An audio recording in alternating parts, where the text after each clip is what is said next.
തീർച്ചയായിട്ടും വലിയ സന്തോഷമുണ്ട്. കാരണം ഒരു നോൺ ഇഷ്യൂവിനെ ഇഷ്യൂ ആക്കിക്കൊണ്ട് CPM സർക്കാർ ഉദ്യോഗസ്ഥരുടെ സഹായത്തോടെ അതിനെ വക്രീകരിക്കാൻ ശ്രമിച്ചപ്പോൾ നമ്മൾ എടുത്ത നിയമപരമായിട്ടുള്ള നിലപാട് അത് കോൺഗ്രസ് പാർട്ടി ഒരു തീരുമാനമെടുത്തുകൊണ്ട് നിയമപരമായിട്ട് അതിനുള്ള മൂവ്സ് എടുത്തു. അതിനുശേഷം നമ്മൾ ഹൈക്കോടതിയിൽ അഡ്വക്കേറ്റ് ജോർജ് പൂന്തോട്ടത്തിൽ മുഖാന്തരം പോയി.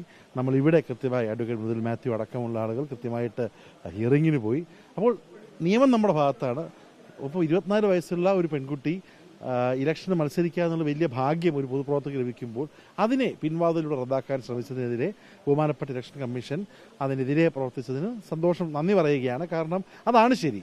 ആ ശരിയിൽ നിന്നുകൊണ്ട് ഇനിയും വളരെ ശക്തമായി പ്രവർത്തിച്ച് ഇതൊരു ഊർജ്ജമാണ്, ഒരു പുതിയ പോസിറ്റീവ് എനർജി തിരുവനന്തപുരം കോർപ്പറേഷനിൽ മാത്രമല്ല കേരളത്തിലെ കോൺഗ്രസ്സുകാർക്ക് ഒരു പുതിയ ഊർജ്ജം നൽകിക്കൊണ്ട് വൈഷ്ണയ്ക്ക് മത്സരിക്കാനുള്ള അവസരം അത് കേരളത്തിൽ മുഴുവൻ കോൺഗ്രസിന് പോസിറ്റീവായിട്ട് വരും. തെരഞ്ഞെടുപ്പിന് മുന്നേ ഉള്ളൊരു വിജയമായിട്ട് ഇതിനെ കണക്കാക്കുന്നുണ്ടോ? തീർച്ചയായിട്ടും ഇലക്ഷനൊക്കെ റിസൾട്ടൊക്കെ വരുന്നതിന് മുന്നേ അല്ല, നിയമപരമായിട്ടുള്ള വിജയമാണ്. ഇനിയുമുള്ള ഇലക്ഷൻ അത് ജനങ്ങൾ വിജയിപ്പിക്കുന്ന കാര്യത്തിൽ നമുക്ക് യാതൊരു സംശയവുമില്ല. ഞാൻ പക്ഷേ അങ്ങനെ ചാടിക്കയറി വിജയമാണെന്ന് പറയുന്നില്ല. പക്ഷേ നിയമപരമായിട്ട് നമുക്കൊരു വിജയം ലഭിച്ചതാണ്. അതിൽ തീർച്ചയായിട്ടും നമ്മൾ നന്നായിട്ട് തന്നെ മുന്നോട്ട് പോകും. വലിയൊരു വിജയങ്ങൾക്ക് ഉള്ള തുടക്കമാണ് ഈ ഒരു വിജയം. തീർച്ചയായിട്ടും ഇതൊരു നല്ല സ്റ്റാർട്ടാണ്. നമുക്കൊരു വലിയ പോസിറ്റീവ് എനർജിയാണ്. എല്ലാ കോൺഗ്രസ്സുകാർക്കും ജനാധിപത്യത്തിൽ വിശ്വാസമുള്ള ആളുകൾക്ക് ഒരു വലിയ പോസിറ്റീവ് എനർജിയാണ്. അതിൽ പിടിച്ചുകൊണ്ട് മുന്നോട്ട് പോകും.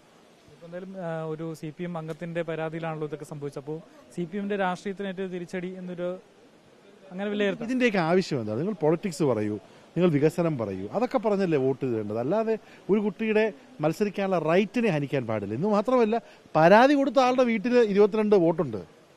ഒന്ന് ആലോചിച്ച് നോക്കി. അതിനെ എന്നിട്ട് പുള്ളിക്കാരൻ ന്യായീകരിക്കുകയാണ്.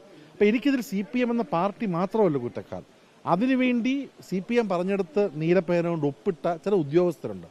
ആ ഉദ്യോഗസ്ഥർ ഏതറ്റം വരെ പോയും അവർക്കെതിരെയുള്ള നടപടികളുമായിട്ട് തിരുവനന്തപുരത്തെ കോൺഗ്രസ് മുന്നോട്ട് പോകുമെന്ന് ഞാൻ ഉറപ്പു നൽകുകയാണ്.